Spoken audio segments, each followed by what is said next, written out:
hello ka-umami! Pating naman ang ating titikman ngayon dito sa isang restaurant sa tabi ng dagat.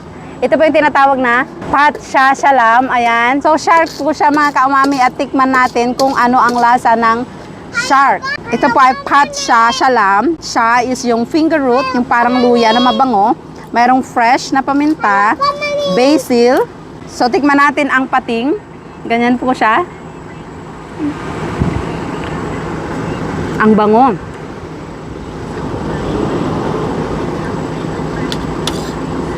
Ang lambot.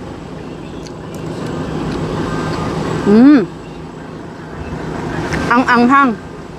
Yung karne po ng shark, malambot, na malinamnam, na parang chewy-chewy. Ganyan po siya. Hello ka-umami daw po ng aking anak. Lagyan natin ng basil at yung finger root. Ang sarap. May taba-taba po siya.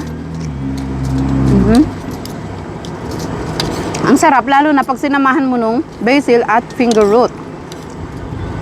So parang normal na isda rin po pala ang shark. Sarap. Tikman naman natin itong fried rice with seafood. Ayan. Lagyan natin ng gulay. Meron po siyang kale at maraming bawang, kamatis. Ang bangong, sarap. Garlicky. At ang daming hipon. Hindi tinipid. Ito naman po ang Pat Krapao seafood. Meron na po siyang kasamang itlog at cucumber sa gilid. At ang dami ng isang servings.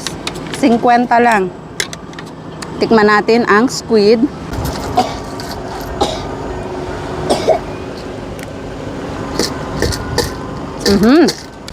Ang anghang.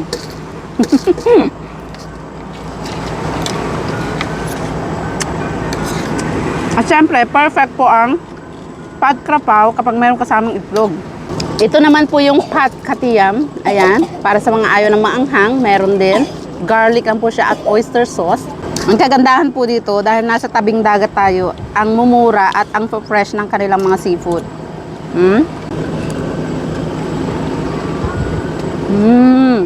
Ang sarap. Ang bango ng garlic at manamis-namis. Naki, nang konit ng nalok na. Okay. May pit. Hi! Sarap. Yummy. Sarap nung ano. Ayan. Nagustuhan po nila ang mga super spicy mga ka-umami. Ayan. Hello ka-umami daw po. Hello ka, mami. One more Ulit. time. Hello ka, mami. Bibite. Okay na po. Aroy!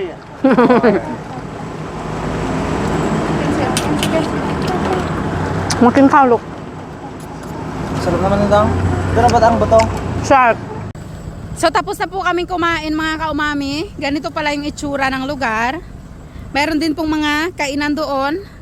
Ayan, kahit tanghaling tapat, napakainit. Ang dami pong nagpa-park para kumain dito dahil kilala yung lugar na ito na gumagawa ng masasarap at murang seafood. Ayan.